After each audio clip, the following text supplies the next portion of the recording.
ज्यादा ग्रहण करना, उसको देखना।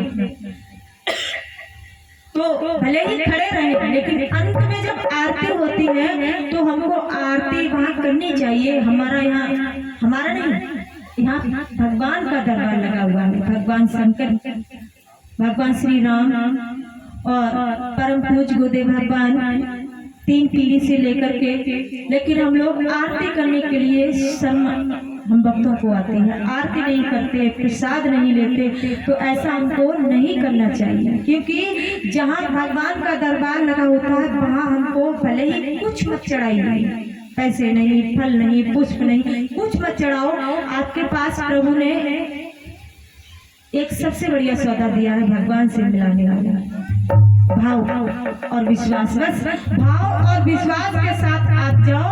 भाव विश्वास को चढ़ाते हुए आप प्रसाद को ग्रहण जरूर करें।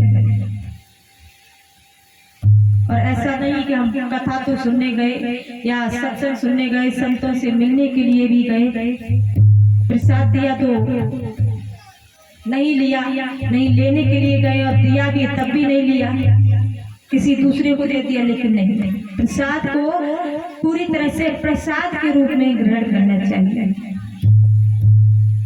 ऐसा नहीं, देखो हर चीज का एक ना एक, किसी न किसी चीज का रहस्य होता है। हमारे मलावा साहब आश्रम पर काफी बड़ा वो आश्रम है, तो मलावा में एक भक्त था जिनका नाम राजेंद्र सिंह था, यादव है। तो उनके पेट में पथरी हो गई थी, बहुत परेशान थे, पेट में पथरी थी। तो उन्होंने गुरुदेव भगवान से कहा कि मुझे मेरे पित्त की थैली में पथरी है, तो क्या करें। गुरुदेव ने ये कहा कि अगर आप चाहें तो बताओ, हम दवा चला दें, नहीं तो ऑपरेशन करवा लो। कहा ज्यादा बड़ी है इसलिए ऑपरेशन ही करवाना पड़ेगा। तो गुरुजी ने ये कहा कि कल नौमी है, नौमी को हवन होगा, हवन में शामिल होने के बाद तुम ऑपरेशन करवाने के लिए चले जाएंगे। तो वो गुरुदेव भगवान की आज्ञा अनुसार रुक गए कि हवन होगा, हवन में शामिल होने के बाद ही जाऊंगा।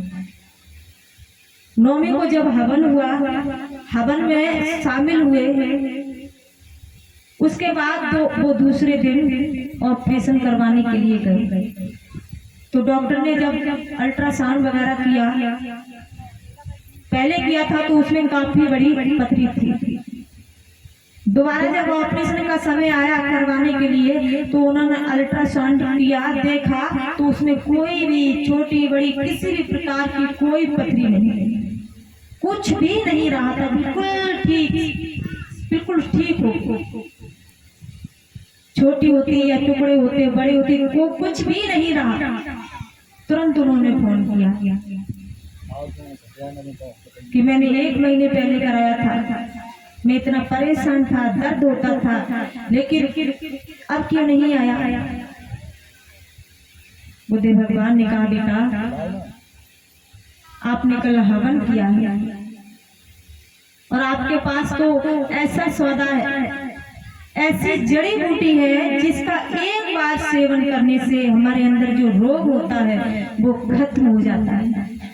हवन करते समय जब ये बताया गुरुदेव भगवान ने, आपने हवन किया, तो हवन में गुरुदेव भगवान भी बताते हैं और हमारे भाई पुरुषोत्तम दास जी ये भी बताते हैं कि हवन को जब किसी को भोजन खिलाया जाता है तो बहुत से लोग क्या करते हैं, हवन होता है तो सामग्री को मुट्ठी में ऐसे लिया और यूं झोंक दिया, उधर मन करती चले गया, ऐसे लिया और ऐसे झोंक दिया, या फिर लिया तो ऐसे मतलब चढ़ा दिया, ठीक से नहीं। किसी को भोजन कराते हैं तो प्रेम के साथ, भाव के साथ कराना चाहिए। तो हवन में जब हम कोई सामग्री चढ़ाएं, वो भी उनका भोजन होता है, तो इस तरह से हम सामग्री को ले और लेकर के मुझे आराम से, जैसा वो पंडित जी मंत्र बताते हैं, जो कुछ भी बोलते हैं सुहा करने के लिए, तो हम अपनी नाभि जो होती है, जिसे टुड़ी बोलते हैं, वहां से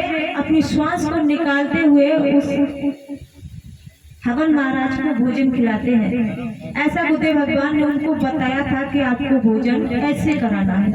उन्होंने बिल्कुल वैसे ही किया। तब गुरुदेव भगवान ने कहा, बेटा कल इसीलिए मैंने आपको रोका था कि आपने जो भोजन हवन को करवाया यज्ञ महाराज को, उसी का फल आपको मिला है। सिर्फ नौमी के हवन करने से ही, सुहा बोलते ही उनकी पूरी ही जो भी पथरी थी, परेशानी, जो भी पीड़ा थी, वो खत्म हो गई। ये कोई वैसी बात नहीं कि डॉक्टर को पैसे भर दिए हों, वो उनसे कहलवाएं, या किसी किताब से, ग्रंथ से नहीं। हमारे मलावर में ही यादव परिवार में जिन भक्त ने जन्म लिया, उनकी ये परेशानी सिर्फ नौमी के हवन करने से समाप्त हुई थी, वो भी पथरी। तो ये होता है किसी भी चीज में भक्ति के लिए या अपने कल्याण के लिए, धन दौलत की, घर मकान की, बीवी बच्चे की, सुंदरता की जरूरत, ताकत की जरूरत नहीं होती है, सिर्फ भाव और विश्वास की जरूरत होती है। इसलिए मेरे भगत बंधुओं,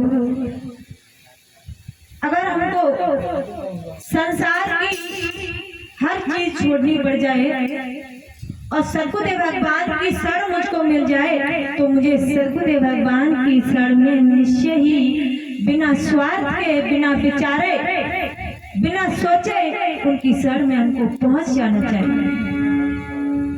संतों ने बताया है क्या कि राम तजु पे गुरु ना बिसारो, और गुरु के संग हरि को निहारो।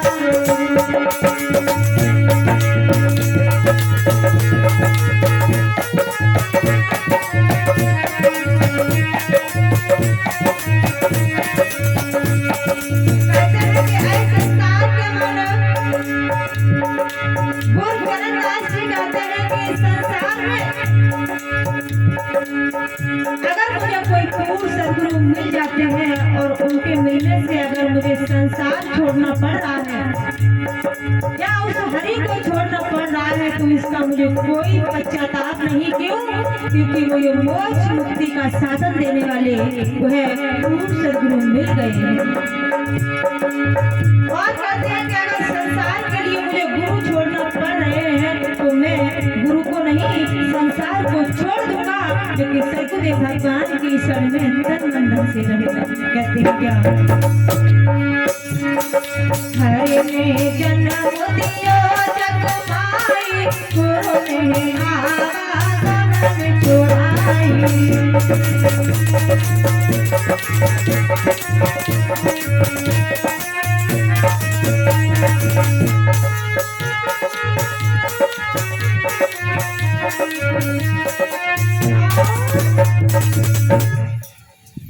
संत महापुरुष कहते हैं कि भगवान ने आपको क्या दिया है, वो आज हम आप लोगों को बता रहे हैं कि भगवान ने तुम्हारे लिए क्या किया है और गुरु ने तुम्हारे लिए क्या किया है। कल गुरुदेव भगवान ने भी बताया था और हमने भी 4 दिन से ये बात बताई कि जो 5 तत्वों का शरीर है, ये काल निरंजन का इस पर कब्जा है। इन्हीं के द्वारा 5 कोतवाल हमारे शरीर में, 10 इंद्रियां, 10 प्राण, 4 अंतःकरण, इन्हीं के द्वारा इसमें स्थापित कर दिए गए हैं। और इन्हीं स्थापित की वजह से आज हम भक्ति की तरफ नहीं पहुंच पा रहे हैं। भगवान ने आपको क्या दिया है और उस पूर्ण मसीहा पूर्ण सद्गुरुदेव भगवान ने आपको क्या दिया है, ध्यान पूर्वक सुनना है। क्या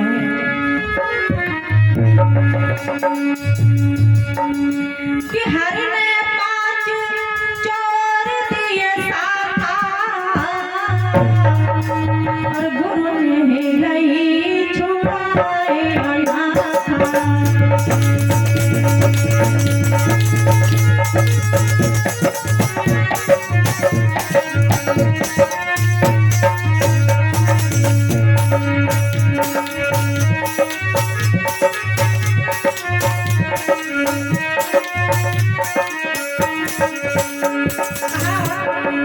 भगवान ने मुझे संसार में, वैसे तो कल मुझे भगवान ने आपको कि हमको जब हम इस दुनिया में आए थे तो हमारे साथ सूरत नृत्य और शब्द ही आया था, लेकिन झांसी के द्वीप पर मुझे काल निर्मित और अद्य महामाया ने रोक दिया, जिन्होंने मुझे 10 प्राण 10 इंद्रियां 4 अंतःकरण और 5 कोतवाल मेरे शरीर में स्थापित कर दी।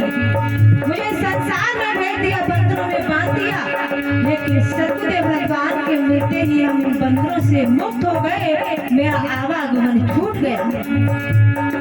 और कहते हैं कि हरने यानी भगवान ने ये जो 5 चोर दिए हैं, काम क्रोध लोभ मोह अहंकार, गुरुदेव भगवान ने इन चोरों से मुझे छुटकारा दिलाया है। ध्यान पूर्वक सुनना, आप लोग ये मत सोचना कि मेरे अंदर ये चोर नहीं, हर इंसान के अंदर ये काम क्रोध लोभ मोह अहंकार ईर्ष्या द्वेष जलन मान सम्मान जाना जवानी अवस्था, ये सब अवगुण जो भक्ति के शस्त्रों में वो प्रत्येक प्राणी मात्र के अंदर विराजमान है। कहते हैं क्या,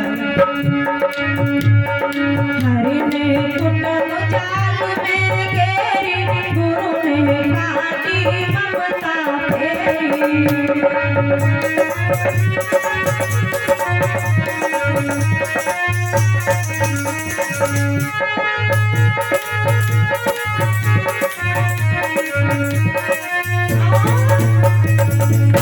कहा मैं एक छोटे से परिवार में मुझे भगवान ने भेज दिया,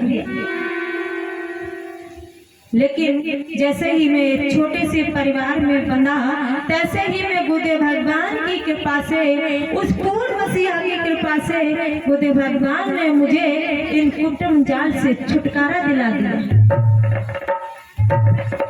देखो,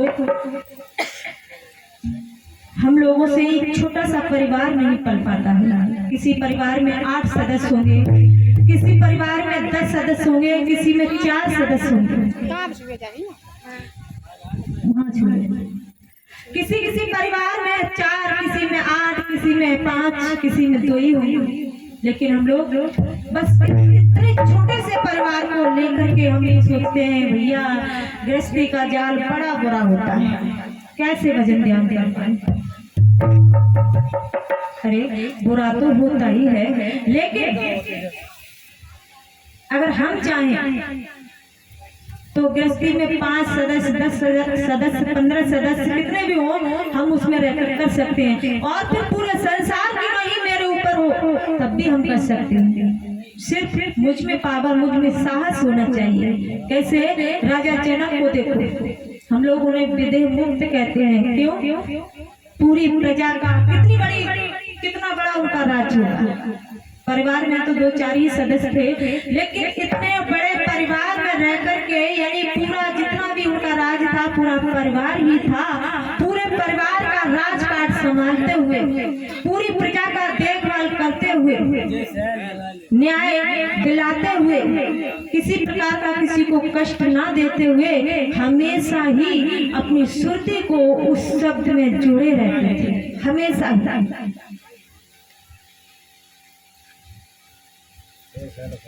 लेकिन हमारी आप लोगों की भी बात ठीक है। कैसे? अब उस शब्द का तो मुझे पता है नहीं, पता है माला का जो 1 से 8 मोती होते हैं उसको जपना। अगर उसको नहीं जपेंगे तो हमारा काम बंद हो जाएगा, क्योंकि हाथों से ही उस माला को जपा जाता है। इसलिए उस माला को ना जप करके तुम्हारे अंदर की जो घुट की माला है उसको जपना। या फिर जो राजा जनक विदेह मुक्त जो थे, हमेशा अपनी सुरती को जिस शब्द में जोड़े रहते थे, उस शब्द को जानने के बाद आप अपनी घर गृहस्थी के कार्यों को, संसार के कार्यों को, नौकरी को, बिजनेस को, खेतों के किसी भी कार्य को करते रहिए। हमेशा शब्द में अपनी सुरती को जोड़े रखिए, तो मेरे भगत बंधु, ये छोटा परिवार का पूरा संसार ही आपको छोटा लगने लगेगा, फीका लगने लगेगा। कोई इसमें किसी भले ही कितना भी आनंद हो, कितनी भी धन दौलत लोग बाग चाहे हीरे मोती से आपको दबा दे, फिर भी आपको उससे कोई रुचि नहीं रहेगी। ये सौदा आप लोगों के पास है, और ये सौदा कौन देगा? जो इस संसार में पूर्ण मसीहा, पूर्ण सतगुरुदेव भगवान एक संत के रूप में 5 तत्वों को धारण कराए। कहते हैं क्या?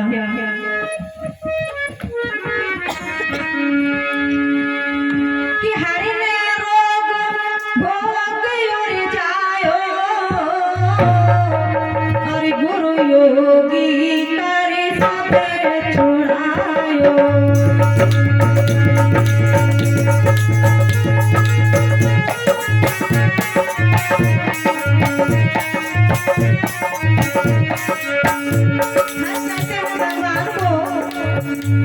भगवान ने मेरे अंदर जो माया लगाई है, जो दुश्मन बैठा दिए हैं, भक्ति के जो दुश्मन है उनको बिठा दिया है, उनके कारण मेरे अंदर जो रोग पैदा हो गया है, इन रोगों को खुदे भगवान ने भक्ति के मित्र मेरे अंदर प्रवेश करने के बाद इन रोगों से मुझे मुक्त कर दिया है। इसने उस पूर्ण मसीहा पूर्ण सदगुरु भगवान कहते हैं क्या हरे ने करम जाल भरमायो, गुरु आत्म से करके छुड़ायो।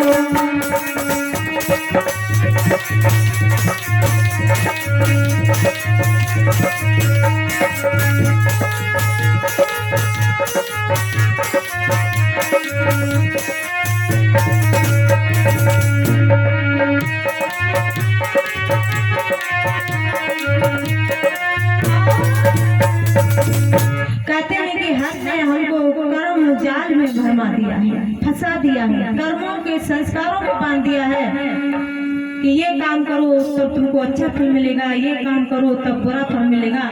इन कर्मों के संस्कारों में हमको भगवान ने बांधा है और गुरु ने वह उस प्रभु का सच्चा नाम दे करके, जड़ी बूटी दे करके, नाम रूपी साबुन दे करके, वह आत्म ज्ञान दे करके मुझे इन कर्म जाल से छुटकारा दिलाया है।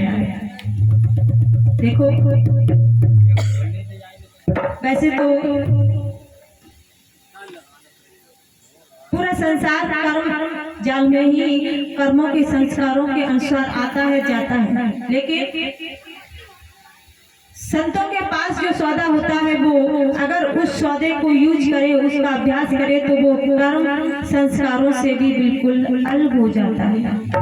अगर हमेशा अपनी सुरती को जोड़ करके, उस शब्द में जोड़ करके किसी भी कार्य को करता है तो उसका कोई भी कर्म और संस्कार नहीं बनता है। जिसकी खातिर आप धर्मराज के दूतों के हाथों पकड़े जाएं या किसी मृत्यु से भय लगे है, किसी और से भय लगे, लेकिन नहीं, आप अपनी इच्छा से इस दुनिया में आओगे और अपनी इच्छा से जाओगे। कब? जब आपको ऐसे पूर्ण सदगुरु मिल जाएंगे और वो पूर्ण सदगुरु उस सौदे को देंगे, उस हीरे मोती को देंगे। तब ऐसे नहीं कि मैंने दीक्षा तो ले ली, ना ही मैंने सदगुरु पर विश्वास कर पाया, ना ही मैंने उनकी बातों पर ध्यान दे पाया, ना ही उनके बताए हुए नाम का अभ्यास कर पाया, ना ही मैंने उनकी सेवा कर पाई। देखो हम दुनिया में कुछ भी ना कर पाए, सिर्फ संतों की सेवा करने, संतों के चरणों में प्रेम करने, तो मेरे भगत बंधु तब भी हमारा कल्याण हो सकता है। हम लोग संतों की सेवा का भाव नहीं समझ पाते हैं। अब सेवा की बात आती है तो हम आप लोगों को बताते हैं कि हमारा अभी इस प्रोग्राम के बाद एक प्रोग्राम हमारा गोविंद नंगला में था, उस सेठ के पास, तुरंत ही उसके बाद ये प्रोग्राम लग गया। और उस प्रोग्राम के बाद उससे आगे गाजीपुर में हमारा एक प्रोग्राम था जो बनारस के पास है, काशी के पास। उस गाजीपुर में उदय भगवान के काफी भक्त हैं और वो इतने पूरे सभी लोग यादव परिवार से, इतना उनके अंदर भाव और विश्वास है, इतनी सेवा भाव है कि जब भी यहाँ आश्रम पर मलावन में गुरु पूर्णिमा का जब प्रोग्राम होता है तो वो लोग वहां से लगभग 4-5 गाड़ी, कभी 5 गाड़ी, कभी 7 गाड़ी, सभी लोग इकट्ठे होकर के आते हैं। आकर के वो पैसे इकट्ठे करके सेवा मोल लेते हैं, पत्रों को उठाने की, भोजन कराने की। कोई भी जितने भी भक्त होते हैं, गुरु पूर्णिमा वाले दिन कई हजार भक्त हो जाते हैं, तो उस समय वो सभी लोग मिल करके पैसे इकट्ठे करके सेवा मोल लेते हैं। बोलते भगवान से मुझे ये सेवा चाहिए। कोई भी भक्त ना तो भोजन परसेगा, ना ही पत्तल उठाएगा, ना ही झाड़ू लगाएगा। पूरा यादव, सभी यादवों के लोग आते हैं, कोई दूसरे कास्ट के भी हो सकते हैं, लेकिन वो लोग अगर बताओ सेवा से उनको शर्म लगता है। तो आजकल हम लोग ये सोचते हैं कि अगर कहीं किसी की शादी हो तो पत्तल कौन उठाता है? मैतर कोई तो बताते हैं मैतर पत्थर उठाएगा, क्योंकि ये छोटा काम होता है, छोटा काम कोई नहीं होता। हम लोगों की ये सोच है कि छोटा काम होता है। वो भी क्या होता है कि अगर वो 5 दिन रुके हैं चाहे 7 दिन रुके हैं, उनके जब तक वो वहां रुकेंगे तब तक उनके पैरों में चप्पल नहीं पड़ सकती है। चप्पल को पहनकर नहीं, बिल्कुल नंगे पैरों ही, चाहे लैट्रिन जा रहे तब भी नंगे पैरों ही खेतों में जाएंगे, आकर के अपने पैर वगैरह साफ किए और सेवा। चप्पल जितने देर रुकेंगे चप्पल उनके पैरों में नहीं पड़ सकती। किसी से कोई सेवा नहीं करवा सकते। अगर किसी ने कर भी लिया, वैसे वो तो नहीं करते ऐसे। ऐसा काम कहाँ होता है? नगली में होता है। जो बड़े बड़े लोग, सेठ, राजा, महाराजा होते हैं, वो 1 लाख दे करके, 2 लाख दे करके, 50 लाख दे करके, जो सरदार लोग होते हैं वो सेवा नगली में और आनंद में खरीदते हैं। आनंदपुर एक धाम है, तो वो वहाँ सेवा मोल खरीदते हैं। और अगर किसी ने भोजन, हमारे यहाँ तो अभी पत्तल में ही भोजन किया जाता है, वहाँ बर्तनों में भोजन किया जाता है। अगर किसी ने धोखे से वो बर्तन साफ कर दिया तो तुरंत ही उसको पंगत में बिठाया जाएगा, फिर दोबारा खिलाया जाएगा, तब वो उस थाली को लेंगे, साफ करेंगे। और हमारे इधर क्या होता है? बारी बुलाता है, बारी। कितनी शर्म लगती है, बताओ। सेवा करने के लिए हम लोगों की नाक कट जाती है। सेवा करने से सेवा उसी भक्त को मिल जाती है, मिल पाती है जिसके कोई बहुत बड़े भाग होंगे, हर किसी को नहीं मिलती है।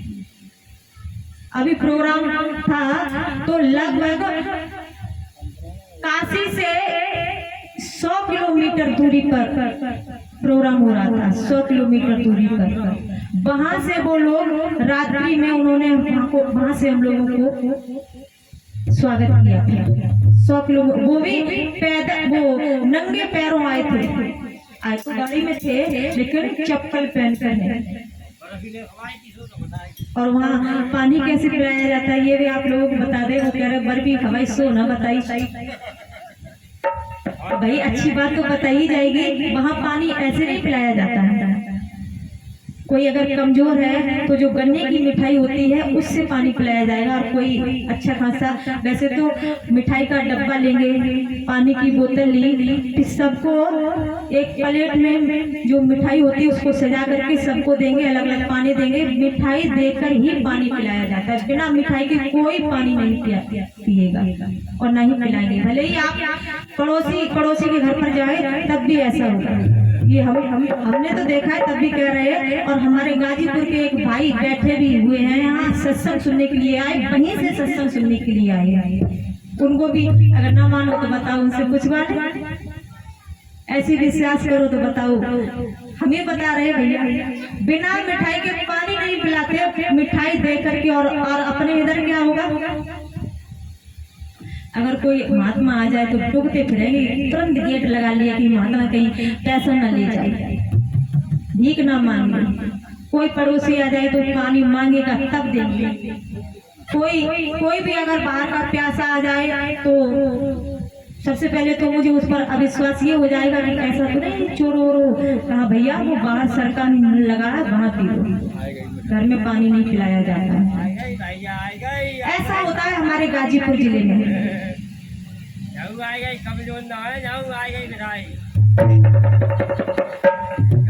नहीं, मैंने यहाँ कमजोर नहीं बताया, लेकिन वहाँ की महानता बताई। अच्छा, अपने इधर ऐसा होता है, आप लोग बताइए। अगर हम गलत कह रहे हैं, इधर नहीं होता है ना, इधर नहीं होता है, उधर होता है ऐसा। और जब हम लोग आए थे तो उसी जगह वो सभी लोग महिला भक्त भी आए थे 2-4 और पुरुष भक्त तो लगभग 5 गाड़ियां आई थी। हम लोगों को काशी में रिजर्वेशन करवाया था, वहां छोड़ने के लिए 100 किलोमीटर दूरी पर हम लोगों को विदाई करने के लिए आई। ऐसा भाव होता है। और फिर वहाँ की बात तो छोड़ो, हम अपने खैरपुरा की ही बात कहते हैं कि मुझे भी इस बात का बहुत अच्छा लगता है। क्यों? क्योंकि हमारे खैरपुरा में भी भक्त ऐसे हैं जिनके पास किसी कारणवश अगर पैसे नहीं हो पाए तो उन भक्तों ने अपने शरीर से तन से सेवा मजदूरी करके कुछ धन कमा करके सेवा सत्संग में उन्होंने दी है। सत्संग में वो लोग सम्मिलित हुए हैं। ऐसे भक्तों के लिए हम बलिहार होना चाहते हैं। क्यों? कि ऐसे वही भक्त कर पाते हैं जिनकी कोई पिछली भक्ति जाग जाती है, पुण्य जाग जाते हैं, वही भक्त ऐसा कर पाते हैं।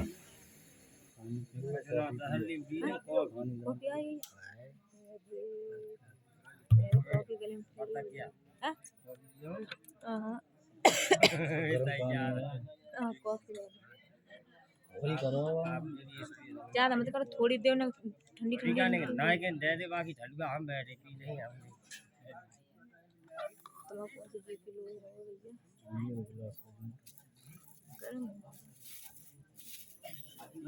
हम जलाई भैया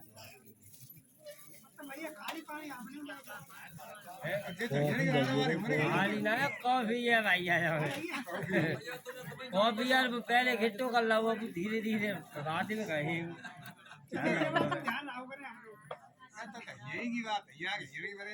ना सतीवा भैया भी कोई पानी पिया चिट्टू वाला आदमी बगल में ढाई पानी ना पिया तो पानी मांगो तो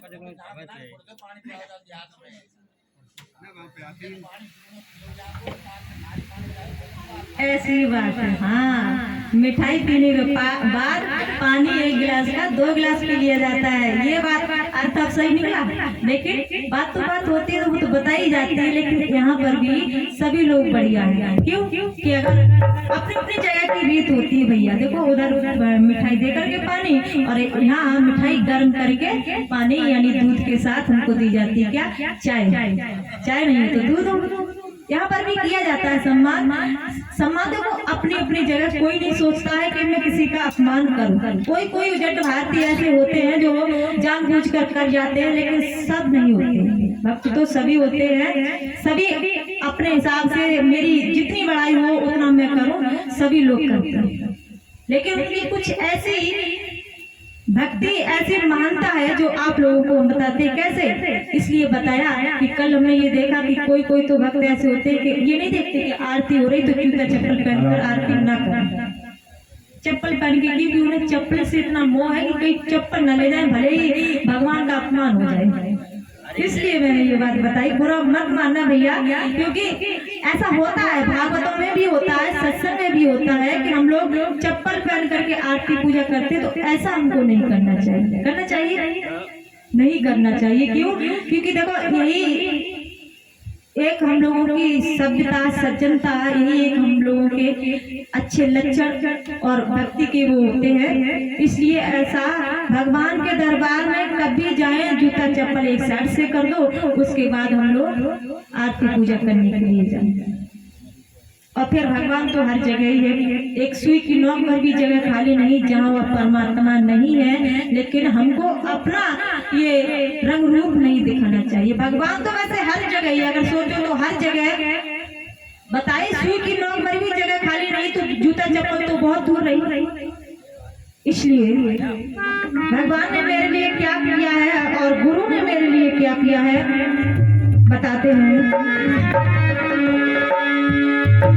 कि हर आप छिपायो और गुरु दीपक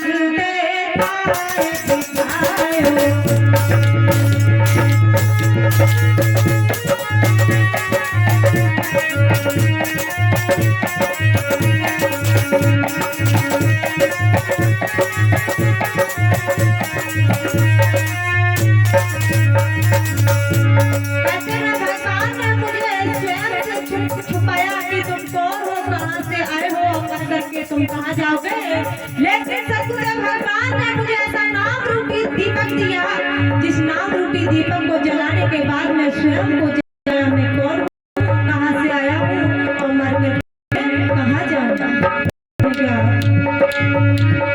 तेरी हर मुक्ति का दिलाए, छोड़े साई धर्म मिटाए।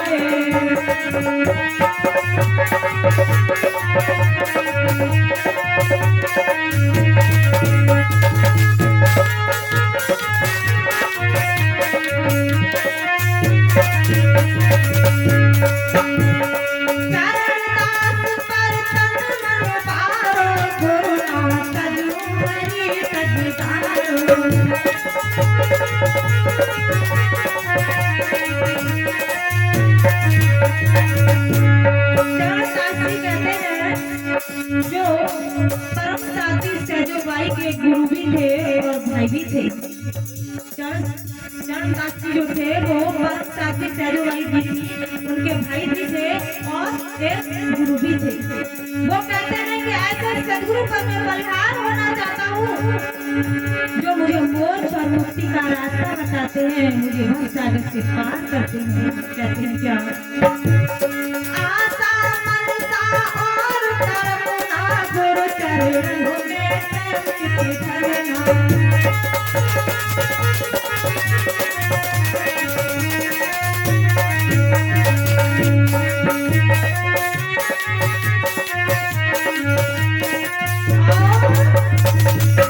इसलिए संसार की ये जो भी हम मैं आंखों से देख रहा हूँ, कानों से सुन रहा हूँ, मुख से बोल रहा हूँ, इस 5 तत्वों से जो कुछ भी मैं कर रहा हूँ वो सब माया है। और जब तक मैं इसके चक्कर में पड़ा रहूंगा तब तक भक्ति के जो मित्र हैं वो मेरे पास नहीं आ सकते। भक्ति के मित्र दया, क्षमा, स्नेह, प्रेम, संतोष, सत्संग, अच्छे विचार, साधता, ये सब भक्ति के मित्र हैं। और जब भक्ति के मित्र मेरे अंदर आ जाएंगे तो जो भक्ति के शत्रु हैं अभी मैंने जो बताए वो धीरे धीरे धीरे धीरे सब अपने रास्ते को तय कर लेंगे।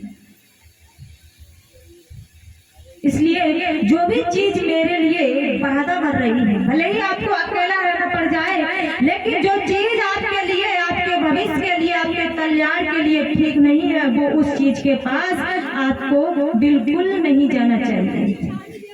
एक भजन में सदगुरुदेव भगवान ने संसार वाले लोगों को बताते हुए बताया है कि ऐ संसार के मानव, इस संसार में जो गुरुदेव भगवान आप लोगों को देने के लिए आए हैं, उस सौदे को हम ना लेकर के बाकी संसार की जो झूठी माया, झूठा धन है, झूठी दौलत है, उसको लेकर के हम एक चोर की तरह उसको छुपा रहे हैं, जबकि उसको संसार में लुटाना चाहिए और जो चोर की तरह हमको छुपाना चाहिए। यानी जो भक्ति है, जो नाम रूपी सावन है, जो नाम रूपी धन है, उसको एक चोर बनकर के उसको अपने अंदर छुपाओ। उसके लिए आपको चोर बनना है, ना कि संसार के धन के लिए।